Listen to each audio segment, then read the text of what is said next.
Hello students. आज मैंने सुबह एक ये रील देखी। I don't poop much. And by that I mean I poop once a week. And it has been like that all my life. So I have decided in 2024 to fix this by setting a poop target for myself. और ये देखने के बाद मैं बड़ा हैरान परेशान हो गया कि ये लड़की कह रही है ये वॉशरूम पूप करने या स्टूल पास करने सिर्फ हफ्ते में एक बार जाती है।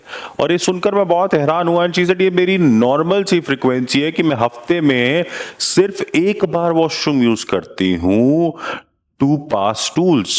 मतलब समझो, पॉटी करने जाना उसने हफ्ते में सिर्फ एक बार।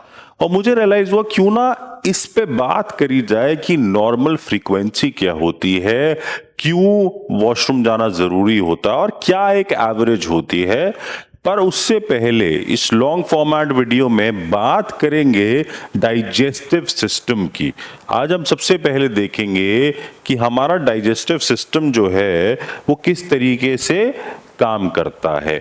हमारा जो डाइजेस्टिव सिस्टम है, या इसको बोलते हैं गैस्ट्रो इंटेस्टिनल ट्रैक्ट, जीआईटी भी लिखते हैं इसको, गैस्ट्रो इंटेस्टिनल ट्रैक्ट।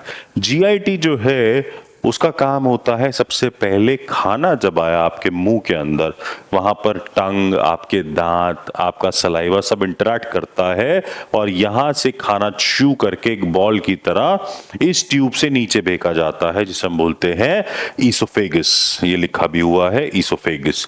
इस ट्यूब से खाना नीचे आता है, इस जे शेप्ड ऑर्गन में खाना आता है जिसको हम बोलते हैं stomach. On an average stomach जो होती है वो एक बहुत छोटा सा ऑर्गन है, बट जैसी खाना आता है it can always stretch up.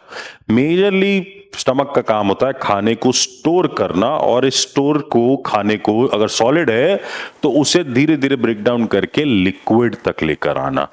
फिर ये लिक्विड जो है ये इस एरिया में जिसे बोलते हैं स्मॉल इंटेस्टाइन, यहां तक भेजा जाता है और यहां से सारा carbohydrate, fats, protein, micro nutrition जो है वो सब एब्जॉर्ब हो जाता है। और जो बच जाता है, जो मेरी बॉडी एब्जॉर्ब नहीं कर सकती, जो मेरी बॉडी के लिए अच्छा नहीं होता, बॉडी उसे बाहर निकालने की कोशिश करती है through this area called the large intestine. Large intestine से ये सारा खाना जो है, जो बच गया है, पानी रीएब्जॉर्ब हो जाता है और ये खाना बाहर निकल जाता है in the form of stool, excreta, potty, जो भी आप बोलना चाहते हो। ये एक नॉर्मल प्रोसेस होता है, ठीक है। आपका खाना जो खाया वो निकल गया। एक पूरे खाने को पूरे शरीर से बाहर निकलने के लिए 24 से 36 घंटे लगते हैं एवरेजली। बट ये रील देखने के बाद जो बोल रही हैं कि मेरे कोलन में ये जो सारा वेस्ट है ये 7 दिन तक पड़ा रहता है। सोचिए 7 दिन तक अगर खाने के साथ कोई टॉक्सिन गया है, खाने के साथ कोई रेडियो एक्टिव चीज गई है, कोई ऐसी चीज जो कार्सिनोजेनिक है। कार्सिनोजेनिक का मतलब है कि जो कैंसर कॉज कर सकती है, वो तुम्हारे शरीर में अगले 7 दिन तक रहेगी। सोचो इन सेल्स का क्या होगा, यहां पर जो सेल्स यहां पर है उसका क्या होगा जब उसमें वो कार्सिनोजेंस जो है वो मिलेंगे। पहले कोलन कैंसर बहुत रेयर होता था, पर पिछले कुछ सालों में कोलन में कैंसर का जो रिस्क है वो बहुत बढ़ गया है। इसी कारण से कि लोग जो है वॉशरूम रोज नहीं जाते, बहुत कॉन्स्टिपेटेड रहते हैं। मुझे लगा क्यों ना इस पे बात की जाए कि कॉन्स्टिपेशन के बहुत सारे कारण हैं, जैसे पानी कम पी रहे हो, फाइबर कम खा रहे हो, फेमिलियरिटी विद द वॉशरूम, या आपको एक तरह के एक स्पेस की जरूरत होती है तभी आप वॉशरूम जा पाते हो, आप वैसे वॉशरूम नहीं जा पाते हो तो उस कारण से आप नहीं जा रहे हो। किसी भी कारण से कॉन्स्टिपेशन हो रही है तो वो आपके लिए सही नहीं है। और आपकी जो पूप है वो भी बहुत क्लियरली बताती है कि आपके शरीर के अंदर क्या चल रहा है, ठीक है। इसको बोलते हैं ब्रिस्टल स्टूल चार्ट, जो कि बहुत क्लियरली बताता है कि आपकी जिस तरह का स्टूल होता है उस तरह का आपके बॉडी में क्या चल रहा है।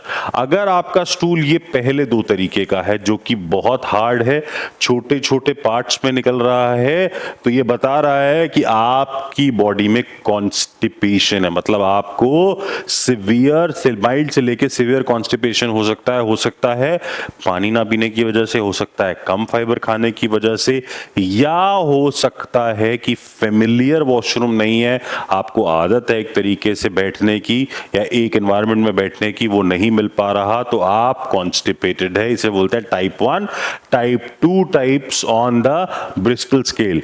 टाइप 3 या टाइप 4 अगर सॉसेज के तरह लंबे अगर फीसेस पास होते हैं तो इसे हम नॉर्मल बोलते हैं। याद रखना, ये जो चीज है इसको बोलते हैं नॉर्मल फीसेस। बट अगर फिर वापस टूट रहे हैं, सॉफ्ट है बट टूट रहे हैं, तो इसको बोलते हैं कि आप अपने खाने में फाइबर कम कंज्यूम कर रहे हैं, या अगर एक बड़ी हैवी मील के बाद आप अगर वॉशरूम जाते हैं तो भी कुछ इस तरह का प्रेजेंटेशन होगा।